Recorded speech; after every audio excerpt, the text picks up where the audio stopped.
الحمد لله نحمده ونستعينه ونستغفره ونؤمن به ونتوكل عليه ونعوذ بالله من شرور أنفسنا ومن سيئات أعمالنا من يهده الله فلا مضل له ومن يضلله فلا هادي له ونشهد أن لا إله إلا الله وحده لا شريك له ونشهد أن سيدنا ومولانا محمدا عبده ورسوله صلى الله تعالى على رسول الله صلى الله عليه وسلم أما بعد فأعوذ بالله من الشيطان الرجيم بسم الله الرحمن الرحيم والعصر إن الإنسان لفي خسر إلا الذين آمنوا وعملوا الصالحات وتواصوا بالحق وتواصوا بالصبر صدق الله العظيم. محترم میری ماں بہنیں،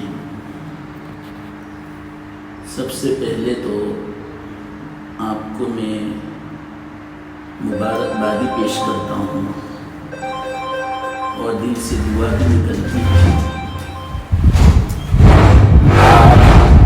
اللہ کی بندیوں کے لیے. میں نے سنا کہ ماشاء اللہ یہاں پر ایک نظام ہے باقاعدہ تعلیم کا، روزانہ سیکھنے سکھانے کا، قرآن کی صحت کا، دوسرے مسائل کا. یہ بہت فضیلت کی باتیں ہیں، اللہ اس سے بہت خوش ہوتے ہیں اور یہ سب ضروری چیزیں ہیں، فرض میں سے ہیں. قرآن کو صحیح پڑھنا واجب بلکہ فرض ہے. اگر قرآن میں غلطی جاوے نماز کے اندر، بعض مرتبہ نماز فاسد ہو جاتی ہے. مثال کے طور پر سب سے پہلے تو ہم سورہ فاتحہ پڑھتے ہیں نماز میں. سب سے پہلا جو لفظ ہے الحمد، تو اس میں بڑی ہا ہے، تو اس کو نکالنا حلق میں سے بہت ضروری ہے. اگر اس کو ہم حلق میں سے نہیں نکالتے بلکہ ایسے ہی سرسری طور پر ہم مثال کے طور پر الحمدللہ اس طرح بول دیتے ہیں آسانی کے ساتھ، تو اس کا معنی کتنا بدل جاتا ہے. الحمد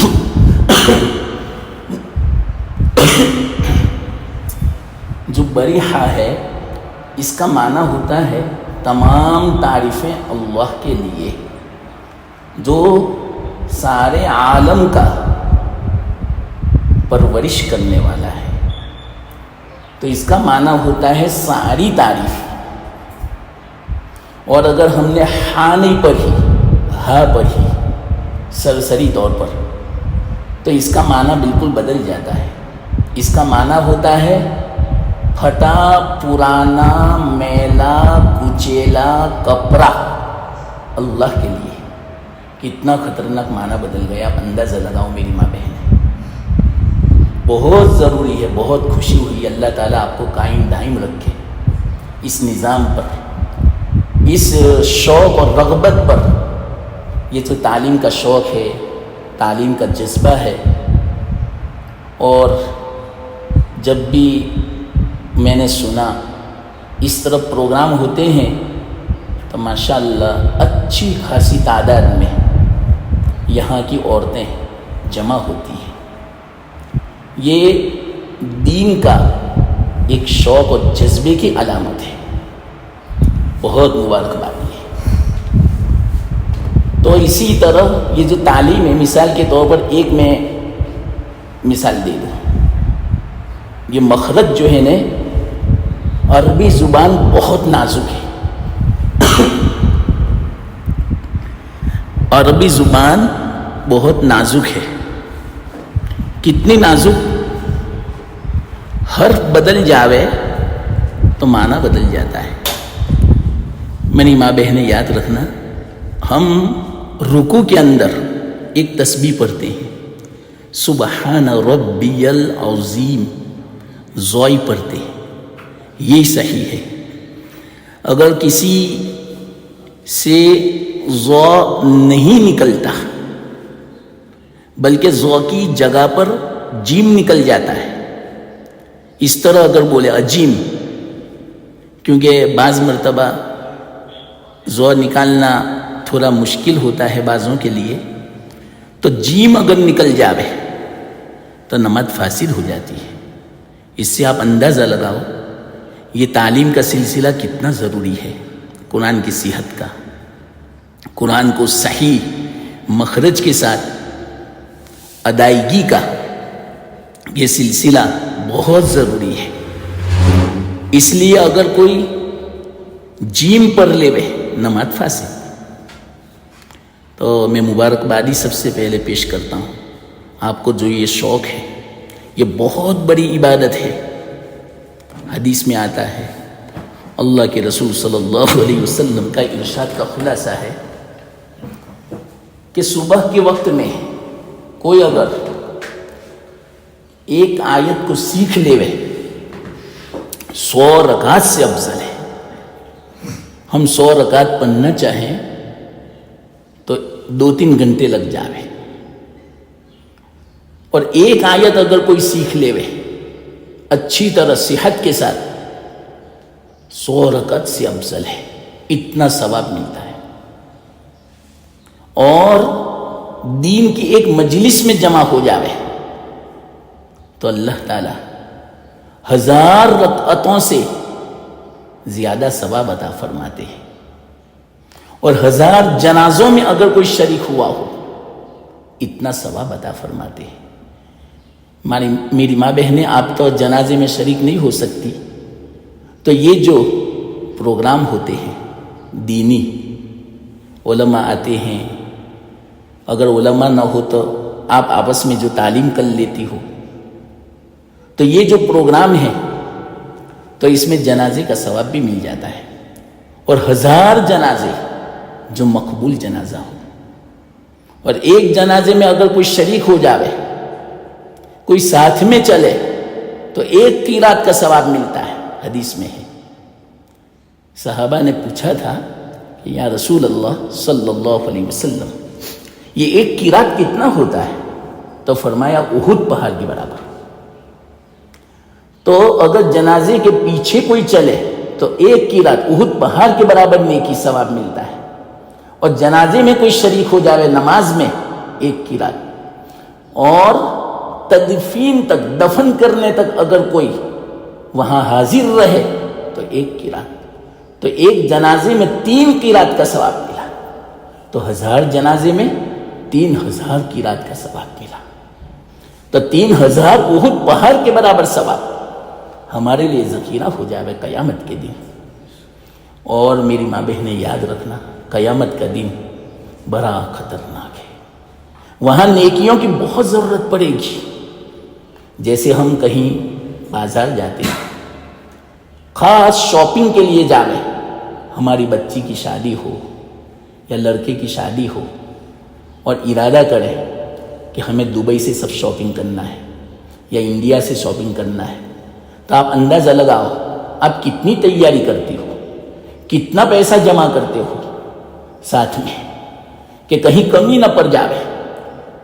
ہزاروں ڈالر خرچ کر دیتے ہیں کہ کہیں ایسا نہ ہو کہ ہمیں کوئی چیز پسند آوے اور ہمارے پاس پیسے نہ ہو. تو ہم پہلے سے تیاری کر لیتے ہیں. تو قیامت کا دن تو اس سے بھی زیادہ خطرناک ہوگا. وہاں ہمیں کرنسی کی ضرورت پڑے گی، وہاں تو قدم قدم پہ کرنسی کی ضرورت پڑے گی، اور وہاں کی کرنسی نہ ڈالر ہوں گے، نہ پاؤنڈ ہوں گے، نہ ریال ہوں گے، نہ روپیز ہوں گے، نہ کوچا ہوں گے، کچھ نہیں۔ وہاں کی کرنسی تو نیک اعمال ہوں گے۔ میری ماں بہنیں، حقیقت میں کہتا ہوں، وہاں پر جب اللہ تعالیٰ اجر عطا فرمائے گا، ایسی مجلسوں کا، تعلیم کا، کلام مجید کی تلاوت کا اور نمازوں کا، ذکر کا، تب ہمیں پتہ چلے گا کہ کاش کہ اور زیادہ میں جمع کر لیتی، اور زیادہ میں ذخیرہ کر لیتی، کتنا اچھا ہوتا۔ میں آپ کو ایک روایت سناؤں، روایت یاد آئی۔ حضرت عمر رضی اللہ تعالیٰ عنہ امیر المومنین تھے، خلیفہ تھے، دوسرے خلیفہ۔ اس زمانے میں ایک تابعی تھے، حضرت کعب بن احبار، کیونکہ وہ بعد میں مسلمان ہوئے، وہ تھے اللہ کے رسول صلی اللہ علیہ وسلم کے زمانے میں، لیکن اس وقت اسلام میں داخل نہیں ہوئے تھے، بعد میں اسلام میں داخل ہوئے۔ تو حضرت عمر رضی اللہ تعالی عنہ ان سے بہت تعلق رکھتے تھے۔ وجہ کیا؟ میری ماں بہنیں یاد رکھنا، اس سے سبق لینا۔ ایسوں سے تعلق رکھو، ایسی عورتوں سے ہماری نسبت ہو، ہمارا تعلق ہو، جن عورتوں سے آخرت کا فائدہ ہوتا ہو، دین کا ہمارا فائدہ ہوتا ہو، اچھی صحبت ہمیں میسر ہو، اچھی باتیں سیکھنے کو ملے، جن کو ملنے سے اللہ یاد آتے ہو، اللہ کی محبت میں اضافہ ہوتا ہو، دین سے محبت میں اضافہ ہوتا ہو، ایسی عورتوں سے محبت و تعلق رکھو۔ ورنہ اگر کوئی ایسی عورت سے تعلق ہو گیا جو خود تو ہدایت پر نہیں، دین پر نہیں، اللہ کا خوف نہیں، تو واقعتاً اچھی اچھی عورتوں کو گمراہ کر دیا۔ جو نیک تھی، اللہ کی ولیہ تھی، بری صحبت کی بنا پر گمراہ ہو چکی۔ بلکہ وہ جو عورت تھی فاحشہ فاسقہ، اس سے بھی آگے نکل گئی۔ یہ صحبت کا اثر ہے۔ اس لیے میری ماں بہنیں یاد رکھنا، یہ صحبت کا بڑا اثر پڑتا ہے۔ خود بھی بری صحبت سے بچے، اپنی بچیوں کو، جو نوجوان بچیاں ہیں، ان کو بھی ضرور بری صحبت سے بچائیں۔ اور آج کل تو سب سے بری جو صحبت ہے وہ موبائل کی ہے، تو خیال رکھنا چاہیے، دھیان رکھنا چاہیے ہماری بچی کیسا موبائل استعمال کرتی ہے۔ خوب دھیان رکھو کس کے ساتھ بات کرتی ہے، روزانہ موبائل چیک کرو۔ سب کچھ یہ کرنا پڑے گا، ورنہ اپنے ہاتھ سے نکل جائے گی۔ صرف دنیاوی اعتبار سے خسارہ نہیں ہوگا، آخرت کے اعتبار سے بھی خسارہ ہوگا۔ کل قیامت کے دن خون کے آنسو بہائیں گے۔ اللہ تعالیٰ یہ مت سمجھنا کہ صرف بچیوں سے پوچھیں گے، سوال کریں گے، ماں باپ سے بھی سوال ہوگا، بڑوں سے بھی سوال ہوگا کہ تم نے کیوں توجہ نہیں دی، تمہاری ماتحت میں تھی۔ کلکم راعٍ وکلکم مسئول عن رعیتہ، تم سب ذمہ دار ہو، تم سب سے پوچھا جائے گا اپنی ماتحتوں کے بارے میں۔ تو اولاد تو ہماری ماتحت ہے، پہلے سے ایسی تربیت کریں کہ وہ بری صحبت سے بچے، موبائل کا غلط استعمال کرنے سے بچے۔ اچانک بعض مرتبہ ان کے جو پرائیویٹ کمرہ ہے ان میں چلے جانا چاہیے۔ ماں باپ کو کوئی حرج کی بات نہیں، دیکھیں کہ ہماری بچی کیا کر رہی ہے، سب دیکھنا چاہیے۔ بس اللہ حفاظت فرمائے، بہت فتنوں کا زمانہ ہے میری ماں بہنیں، پوری دنیا کے اندر خاص کر کے عورتوں کا فتنہ بہت بڑا ہے، خطرناک، اس لیے بہت احتیاط کریں۔ آپ ماشاءاللہ دین کے شوقین ہو، اس لیے میں آپ سے یہ بات عرض کرتا ہوں کہ بہت احتیاط رکھیں۔ متنبہ رہیں، چوکنا رہیں، بیدار مغز رہیں، ہوشیار رہیں. اس میں بولا بھلا بالکل نہیں چلے گا، یاد رکھنا. ہاں تو آخرت کا جو دن ہوگا یہ بہت خطرناک ہوگا. اس لیے میں نے یہ بات کہاں سے کہی؟ حضرت عمر رضی اللہ تعالیٰ عنہ، حضرت کعب بن احبار، ان سے دوستی تھی، تعلق تھا. حالانکہ حضرت عمر تو صحابی تھے اور کتنی نیکیاں تھیں ان کی زندگی میں، کتنا علم تھا، اس کے باوجود حضرت کعب سے دوستی تھی. کیوں؟ وجہ پتہ آپ کو؟ حضرت کعب جو ہے نا علماء یہود میں سے تھے، بعد میں مسلمان ہوئے تھے. تورات کا علم تھا ان کے پاس، انجیل کا علم تھا ان کے پاس، بہت بڑے عالم تھے. یہ عجیب و غریب باتیں وہ بیان کرتے تھے.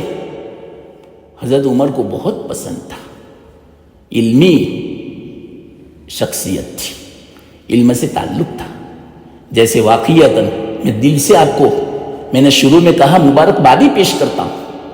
آپ سب اللہ کی بندیوں کو علم سے ایک تعلق ہے آپ کو کہ ماشاءاللہ اتنی تعداد میں آپ جمع ہوئی ہو، اتنی تعداد میں آپ روزانہ دین حاصل کرنے کے لیے اور سیکھنے کے لیے، قرآن کو سیکھنے کے لیے جمع ہوتی ہو. تو یہ محبت کی علامت ہے دین سے، علم سے. اپنی بچیوں کو عالمہ بناؤ، حافظہ بناؤ، دین کا علم سکھاؤ. بچے کو جب سے ایک ایک سنت سکھاؤ، اس کو معمولی مت سمجھو.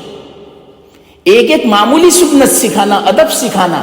حدیث میں آتا ہے، اللہ کے رسول صلی اللہ علیہ وسلم نے ارشاد فرمایا کہ بہترین تحفہ ماں باپ اپنی اولاد کو جو عطا فرماتے ہیں، وہ کون سا بہترین تحفہ ہے؟ ادب سکھانا. اس سے بہتر کوئی تحفہ نہیں.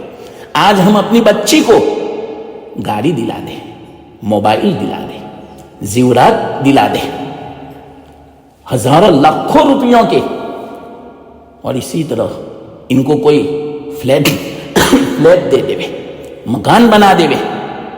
میری ماں بہنیں، اگر 1 کروڑ روپیہ یا 1,00,000 کا آپ نے مکان دیا بچی کو یا بچے کو، میرا یقین ہے، ہمارے آقا محمد مصطفیٰ صلی اللہ علیہ وسلم کا فرمان ہے کہ ایک ادب سکھانا اس سے بھی بہتر ہے. $1,00,000 کا مکان آپ نے دیا یا $50,000 کی آپ نے گاڑی دلا دی اپنے بچے کو، اس سے بھی بہتر یہ ہے کہ آپ اپنے بچے کو کھانے کے آداب سکھاویں، کپڑے پہننے کے آداب سکھاویں، گھر میں داخل ہونے کے آداب سکھاویں، قرآن کے آداب سکھاویں، قرآن کی عظمت دل میں پیدا کریں، ماں باپ کی عظمت اور آداب سکھاویں، بھائی بہنوں کے، رشتہ داروں کے، بڑوں کے آداب سکھاویں کہ کیا ادب ہے، عظمت ہے. عظمت بجا لاوے، ادب بجا لاوے. کھانا کس طرح کھانے کا؟ بیٹا پہلے ہاتھ دھونے کا، پہلے بسم اللہ پڑھو. اپنے سب ان کے سامنے زور سے بسم اللہ پڑھو، اور بچے کو بھی پڑھاؤ. اپنے جب ہاتھ دھوئے بچے کو بھی ہاتھ دھلاؤ. بیٹا یہ ادب میں سے اللہ کے رسول صلی اللہ علیہ وسلم کی سنت ہے. اور ایک ایک سنت کو زندہ کرنا 100 شہیدوں کے ثواب سے بھی افضل ہے. میری ماں بہنیں، میں کیا بتاؤں، یہ سب ہمیں آخرت میں کام آئے گا، ابھی نہیں پتا چلے گا. بس یہ سودا ادھار ہے، کریڈٹ پر ہے. یہ تو یہ نقد نہیں ہے، کیش نہیں ہے. اور حقیقت میں کہتا ہوں، میں نے کہا آخرت کا دن اتنا خطرناک ہوگا، یہاں سب ضرورت پڑے گی. بلکہ حدیث میں جو آتا ہے، اس سے یوں پتا چلتا ہے، ہر آدمی یوں تمنا کرے گا، کاش کہ دنیا میں مجھے کوئی اجر نہ ملا ہوتا، بلکہ آخرت میں ذخیرہ ہوتا. کتنا اچھا ہوتا، کتنا خطرناک دن ہوگا. میری ماں بہنیں، اللہ رحم فرمائے، اللہ کرم فرمائے. صحیح میں کہتا ہوں، اللہ ستاری کا معاملہ فرمائے. اللہ تعالیٰ ہمارا سہارا بن جاوے. اللہ تعالیٰ اپنی رحمتوں سے مالا مال فرمائے. بڑا خطرناک دن ہوگا، بڑی خطرناک تپش اور گرمی ہوگی. آپ نے بارہا سنا میری ماں بہنیں، اس کا تصور کرو تو اہمیت پیدا ہوگی دین کی، عبادت کی، ذکر کی، تلاوت کی، تعلیم کی۔ ہاں تو میں یہ سمجھا رہا تھا، حضرت عمر رضی اللہ تعالی عنہ حضرت کعب سے دوستی تھی۔ حضرت کعب تورات کے بھی حافظ تھے، انجیل کے بھی حافظ تھے، اور اسلام میں داخل ہونے کے بعد قرآن کو بھی سیکھا، بہت جید عالم تھے، اس لیے دوستی تھی۔ میں نے اسی پر یہ بات کہی، ہم بھی دوستی کریں ایسے عورتوں سے، ہم اپنی بچیوں سے کہیں کہ بیٹا ایسی بچیوں سے دوستی کرنا کہ جن سے تمہیں فائدہ پہنچے، کہیں نقصان نہ ہو میری بیٹی، کہیں عزت میں نقصان نہ ہو، کہیں ماں باپ کی رسوائی نہ ہو جاوے، کہیں آخرت کا نقصان نہ ہو جاوے، کہیں اللہ ناراض نہ ہو جاوے۔ ایسوں سے دوستی نہ کرنا، بلکہ ایسوں سے صحبت اور دوستی اختیار کرنا کہ جس سے ہمارا فائدہ ہو۔ دنیا میں کتنا رہنا ہے ہمیں، تھوڑی مدت ہے میری ماں بہن۔ ہاں تو ایک مرتبہ حضرت عمر رضی اللہ تعالیٰ عنہ نے حضرت کعب سے فرمایا، اے کعب مجھے ڈراؤ نے۔ لو میری ماں بہن نے دیکھو تو صحیح سوال کیسا کیا، حضرت عمر جیسے نے، حالانکہ ان سے زیادہ کون ڈرتا تھا، اتنے روتے تھے اور یوں کہتے تھے کاش کہ میں کسی درخت کی ٹہنی ہوتا، میری ماں نے نہ جانا ہوتا، اتنے روتے تھے، حالانکہ کتنی نیکیاں تھی حضرت عمر کی۔ ایک حدیث میں آتا ہے ایک مرتبہ چاندنی رات تھی، عشاء کے بعد کا وقت تھا، اللہ کے رسول صلی اللہ علیہ وسلم ماں عائشہ صدیقہ رضی اللہ تعالیٰ عنہ کے ساتھ لیٹے ہوئے تھے۔ حضرت عائشہ رضی اللہ تعالیٰ عنہ کی نظر آسمان پہ پڑی، آسمان پہ ستارے دیکھے، ان گنت ستارے۔ دیکھو حضرت عائشہ، میری ماں بہنیں یاد رکھنا، جب بھی حضرت عائشہ کا تصور اور جب حدیث بیان کی جاوے تو یاد رکھنا اس وقت حضرت عائشہ نوجوان بچی تھی گویا۔ جس وقت اللہ کے رسول صلی اللہ علیہ وسلم کی وفات ہوئی تو حضرت عائشہ کی عمر تو 18 سال کی تھی۔ لو ہمارے یہاں تو 18 سال میں 20 سال میں تو بچی کی شادی ہوتی ہے، نکاح ہوتا ہے، تو اس وقت تو حضرت عائشہ 18 سال کی عمر میں تو عالمہ، فاضلہ، فقیہہ، عاقلہ بن چکی تھی، مفسرہ بن چکی تھی، محدثہ بن چکی تھی۔ بڑے بڑے صحابہ ان سے علم حاصل کرنے کے لیے آتے تھے۔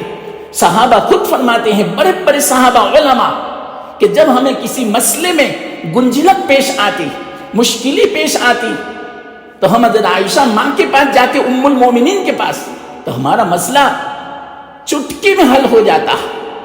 آپ اندازہ لگاؤ کتنا علم ہوگا حضرت عائشہ کو، اللہ اکبر۔ کیوں؟ حضرت عائشہ کو اس وقت یہی فکر تھی، ہر وقت بس علم کی فکر، ہر وقت آخرت کی فکر۔ چلو میں آپ سے کہتا ہوں میری ماں بہنیں، حضرت عائشہ اگر یہ تمنا کرتی، اور کتنی محبت تھی آپ سب جانتی ہو اللہ کے رسول صلی اللہ علیہ وسلم کو، حضرت عائشہ بھی کتنا خیال کرتی تھی سب آپ کو پتا ہے۔ اگر حضرت عائشہ یوں فرماتی اللہ کے رسول صلی اللہ علیہ وسلم کو کہ یا رسول اللہ صلی اللہ علیہ وسلم، مجھے تو روزانہ جنت کا جوڑا چاہیے، مجھے تو جنت کا زیور چاہیے، اب آپ ہی بتاؤ اگر اللہ کے رسول صلی اللہ علیہ وسلم اللہ کے بارگاہ میں درخواست کرتے تو کیا اللہ تعالیٰ آپ کی درخواست کو ضائع فرماتے؟ آپ کی درخواست کیا منظور نہ فرماتے؟ یہ کیسے ہو سکتا ہے؟ ارے جن کے لیے کائنات بنائی گئی، جن کے لیے جنت بنائی گئی، جن کے لیے دنیا کو آباد کیا گئی، تو کیا وہ کوئی تمنا کرے اور اللہ ان کی تمنا پوری نہ کرے؟ یہ کیسے ہو سکتا ہے؟ اور حضرت عائشہ تو چہیتی بیوی تھی، بڑی محبت تھی، اللہ کے رسول صلی اللہ علیہ وسلم خود فرماتے ہیں، آپ کو پتا ہے کہ دوسری بیویاں شکایت کیا کرتی تھی کہ آپ لوگوں سے کہہ دو کہ جب ہدیہ تحفہ بھیجیں تو جس عورت کے پاس اللہ کے رسول صلی اللہ علیہ وسلم کی باری ہو وہاں بھیج دیا کرے. یہ کیا؟ جب اللہ کے رسول صلی اللہ علیہ وسلم کی باری حضرت عائشہ کے پاس ہوتی ہے تبھی لوگ ہدیہ تحفہ بھیجتے ہیں. تو 2 گروپ تھا ازواج کا. ایک حضرت عائشہ کا گروپ الگ تھا اور ایک ام سلمہ کا الگ تھا, اور آپس میں رسا کشی, کھینچا تانی, تو میں ہوا کرتی تھی. اور آپ کو تو پتا ہے, مجھے کہنے کی بھی ضرورت نہیں, 2 شوکن میں ضرور جھگڑا تو ہوگا. نہیں چاہے گی کہ دوسری شوکن کے ساتھ ہمارا شوہر اتنا مائل ہو, کبھی نہیں. بلکہ پہلے تو یہی نہیں چاہے گی کہ میری موجودگی میں دوسرا نکاح کرے, یہی نہیں چاہے گی. سب چاہے گی, جو کچھ ہے قربان, سب کچھ مطلب کہ کرنے کے لیے تیار, لیکن یہ تیار نہیں. تو آپ ہی بتاؤ, یہ تو عورت کا ایک جذبہ ہے, عورت کی فطرت ہے یہ تو, اور ہر ایک کی فطرت ہے یہ. یاد رکھنا میری ماں بہنیں, ہر ایک مجبور ہے اس میں. تو یہ تو عورت کی غیرت ہے, اور اسی طرح شوہر کی بھی غیرت ہے کہ میری بیوی صرف میری ہو, دوسرے کی نہ ہو. تو اسی طرح یاد رکھنا, اللہ بھی کیوں کہتے ہیں سب سے زیادہ غیرت والا میں ہوں, سب سے زیادہ غیرت والا میں ہوں. اللہ کے رسول صلی اللہ علیہ وسلم سے بھی زیادہ غیرت اللہ کی ہے. اسی لیے فرمایا اسی غیرت کی بنا پر میں نے شرک کو حرام کیا, میرے ساتھ کوئی شریک نہیں ہو سکتا. جس طرح شوہر یوں چاہتا ہے میری بیوی میں کوئی شریک نہ ہو, بیوی یوں چاہتی ہے کہ میرے شوہر میں کوئی دوسرا شریک نہ ہو, تو شوکنوں میں تو چپ کلش رہتی ہے. تو حضرت عائشہ رضی اللہ تعالیٰ عنہ کے پاس جب اللہ کے رسول صلی اللہ علیہ وسلم کی باری ہوتی تھی تو اس وقت صحابہ ہدیے تحفے بھیجتے تھے. کیوں؟ اللہ کے رسول صلی اللہ علیہ وسلم خوش ہوتے تھے. تو دوسری جو ازواج تھی, سوکنے تھی, ہماری مائیں ہیں وہ تو سب کی عزت ہمارے دلوں میں تو برابر ہے. تو دوسری جو ازواج تھی امہات المومنین تھی, وہ شکایت کیا اللہ کے رسول صلی اللہ علیہ وسلم. تو اللہ کے رسول نے کیا فرمایا معلوم؟ دیکھو, مجھے عائشہ کے بارے میں تکلیف مت دینا. صاف صاف کہہ دیا ام سلمہ سے کہ دیکھو عائشہ کے بارے میں کوئی ایسی بات مت کرنا کہ جس سے مجھے ذرا تکلیف ہو. تو وہ جو دوسرا گروپ تھا ام سلمہ کا, حضرت فاطمہ کو بلایا کہ یہ آپ کی لاڈلی چہیتی لختے جگر ہے, اور اللہ کے رسول صلی اللہ علیہ وسلم ان کا بہت خیال فرماتے ہیں, تو لاؤ ان کو واسطہ بناوے, ان کے واسطے سے بات پہنچاوے. حضرت فاطمہ کو بلایا دوسری عورتوں نے, گروپ والوں نے, تو کہا دیکھو فاطمہ, آپ اللہ کے رسول صلی اللہ علیہ وسلم سے, ابا سے یوں کہو کہ یا رسول اللہ, صحابہ کو اعلان کر دو نا کہ آپ کو ہدیہ تحفہ دینا ہے, تو جب دینا ہو دے دو. آپ لوگ کیوں انتظار کرتے ہو کہ اللہ کے رسول صلی اللہ علیہ وسلم کی باری حضرت عائشہ کے گھر جب ہوگی تبھی ہم تو ہدیہ تحفہ دیں گے, ایسا کیوں کرتے ہو؟ یا اللہ, حضرت فاطمہ نے تو کہہ دیا. اللہ کے رسول صلی اللہ علیہ وسلم نے فرمایا فاطمہ, او فاطمہ, تم نہیں چاہتی جو میں چاہتا ہوں, تم ان سے محبت نہیں کرتی جن سے میں محبت کرتا ہوں. حضرت فاطمہ نے فرمایا کیوں نہیں یا رسول اللہ, آپ جو چاہے وہ میں چاہوں گی, آپ کو جس سے محبت اس سے مجھے محبت. تو دیکھو فاطمہ, مجھے عائشہ سے محبت ہے, تو بھی محبت کر. دیکھیں ہاں یا رسول اللہ, میں بھی محبت کرتی ہوں, اور خبردار ایسی شکایت آئندہ میرے پاس عائشہ کے خلاف مت لانا. دیکھا, یہ تو میں نے ضمناً ایک بات کہی حضرت عائشہ کے بارے میں. تو حضرت عائشہ اور اللہ کے رسول صلی اللہ علیہ وسلم ایسے چاندنی رات میں عشاء کے بعد لیٹے ہوئے تھے. تو حضرت عائشہ, دیکھو یہ بات کہاں سے میں نے کہی یہ بھی یاد رکھنا. حضرت عائشہ نوجوان تھی جب وفات کے وقت 18 سال کی عمر تھی. آپ کو معلوم ہے کہ آپ کا جب نکاح ہوا حضرت عائشہ کا, اس وقت آپ کی عمر 9 سال کی تھی, 9 سال میں بالغ ہو چکی تھی. اور وہاں کا جو آب و ہوا تھی. 9 سال کی عمر حضرت عائشہ ایسی تھی گویا ہماری 18-20 سال کی جو لڑکی ہو, اور 12-13 سال میں تو حضرت عائشہ ایسی ہو چکی تھی گویا ہماری کوئی 25 یا 30 سال کی عورت ہو. اتنی زخیم جسیم. حضرت عائشہ خود فرماتی ہے, دیکھو یہ میں بات حدیثوں سے بیان کرتا ہوں, حضرت عائشہ خود فرماتی ہے, دیکھو کتنی بے تکلفی تھی. ایک مرتبہ اللہ کے رسول صلی اللہ علیہ وسلم کی دعوت کی کسی صحابی نے مدینہ سے باہر, اوالی مدینہ. تو اب اندازہ لگاؤ کتنی محبت ہوگی. حضرت وہ جو صحابی تھے نا وہ آئے, انہوں نے کہا یا رسول اللہ آپ کی دعوت. اللہ کے رسول نے فرمایا کہ نہ میرے سر عائشہ بھی, عائشہ کی بھی دعوت ہو تو میں تو آؤں. ٹھیک ہے نہیں.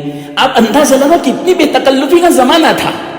وہ تو صحابی کہتے کہ نہیں یار آپ اکیلے کی دعوت, عائشہ کی نہیں. یا اللہ آج کل اس طرح ہم کہیں تو وہ آدمی بھی نہ آوے پھر کبھی کہ لو میں نے ان سے کہا تھا, مطالبہ کیا تھا کہ میری بیوی کی بھی دعوت رکھو, لیکن نہ کہا صاحب میں بھی اس کے گھر قدم نہیں رکھوں گا. ہماری تو ایسی عادت ہے, اتنے تنگ ظرف ہم تو فوراً دل پہ اثر ہو جاتا ہے, اتنے نازک ہیں ہم تو ذرا کوئی کچھ کرے فوراً ہمارے دل پہ اثر ہو جاتا ہے. حالانکہ ایسی معمولی باتیں ہمیں دل میں نہیں لینی چاہیے, اس کو تو عفو درگزر کر دینا چاہیے, معاف کر دینا چاہیے. تو پھر دوسری مرتبہ آئی 8-10 دن کے بعد وہ صحابی, یا رسول اللہ میرے گھر آپ کی دعوت ہے. لیکن نہیں عائشہ کی ہو تو ساتھ میں, لیکن نہیں عائشہ کی نہیں. یا اللہ کیسی بات, بے تکلفی تو دیکھو آپ. تیسری مرتبہ آئے کہ یہ تو حضرت عائشہ کے بغیر دعوت قبول ہی نہیں کرتی. تو کہا یا رسول آپ کی دعوت, کہ عائشہ کی بھی دعوت, کہ ہاں عائشہ کی بھی دعوت بس. تو اب دونوں ساتھ میں گئے دعوت کے لیے. اب دیکھو کیسا تعلق تھا. جب رستے میں گئے تو کوئی نہیں تھا, تو کہا عائشہ دوڑ لگا اپنے آپس میں, چلو ہم مسابقہ کریں, ہریفائی کریں دوڑنے میں. تو کہا ٹھیک ہے چلو. تو اب اندازہ لگاؤ اللہ کے رسول آقا ہے دو جہاں, سرور کائنات امام الانبیاء, بیوی کے ساتھ دوڑ لگا رہے ہیں, کوئی شرم کی بات نہیں. یہ ہمیں سبق ملتا ہے کہ کس طرح مطلب کہ رہنا چاہیے عورتوں کے ساتھ, محبت کے ساتھ, ان کا دل کس طرح جیتنا چاہیے. یہ تو مردوں کی بات ہے, ان کی دل جوئی کے لیے عورت کی اللہ کے رسول نے فرمایا دوڑ لگائیں. تو کہا کیوں نہیں, چلو لگا میں. تو اب دونوں دوڑنے لگے میدان میں. حضرت عائشہ آگے نکل گئی. کیوں, ہلکی پھلکی تھی اس وقت, اتنا بدن بھی نہیں تھا, جسیم بھی نہیں تھا. تو جیت گئی حضرت عائشہ. اب کیا ہوا معلوم, یہ میں بات دوسرے اعتبار سے بھی کہتا ہوں. ایک مدت ہوئی, 2-3 سال ہوئے تھے. اللہ کے رسول صلی اللہ علیہ وسلم ایک مرتبہ تنہا تھے, حضرت عائشہ بھی تھی ساتھ میں. ایک دم سے اللہ کے رسول صلی اللہ علیہ وسلم فرمایا عائشہ دوڑ لگائے. کہ چلو لگائیں, کون جیتتا ہے دیکھے. تو اللہ کے رسول صلی اللہ علیہ وسلم آگے نکل گئے, حضرت عائشہ پیچھے رہ گئی. فوراً اللہ کے رسول نے فرمایا عائشہ تل کا بتل کا, اس وقت ہم نے پہلے دوڑ لگائی تھی, تو جیت گئی تھی, اس وقت میں جیت گیا, تو برابر معاملہ ہو گیا. یا اللہ کتنی بے تکلفی کا تعلق ہے. یہ ہمیں سبق سکھاتا ہے, یہ ہمیں سبق سکھاتا ہے کہ کس طرح آپس میں رہنے کا, میاں بیوی کو آپس میں محبت سے بے تکلف اس طرح رہنے کا, کس طرح دل جیتنے کا آپس میں ایک دوسرے کا. تو دیکھو اس وقت حضرت عائشہ پیچھے رہ گئی. تو اس حدیث میں ہے, یہ میں آپ کو سمجھانا چاہتا ہوں, اس حدیث میں ہے حضرت عائشہ نے فرمایا کہ میں اس لیے پیچھے رہ گئی کہ اب میں جسیم ہو گئی تھی, باڈی والی ہو گئی تھی. ہماری زبان میں جسیم کا معنی کہ میرا بدن بھاری ہو گیا تھا, اس لیے میں اس وقت ہلکی پھلکی تھی, اس لیے میں آگے نکل گئی. اور اس وقت میں ذرا بھاری ہو گئی تھی بدن کے اعتبار سے, اس لیے میں پیچھے رہ گئی. تو دیکھو اس سے پتا چلا, یہ میں جو آپ کو کہتا ہوں آج کل دنیا والے بہت اعتراض کرتے ہیں, اس لیے میرے ماں بہنیں میں نے یہ بات چھیڑی.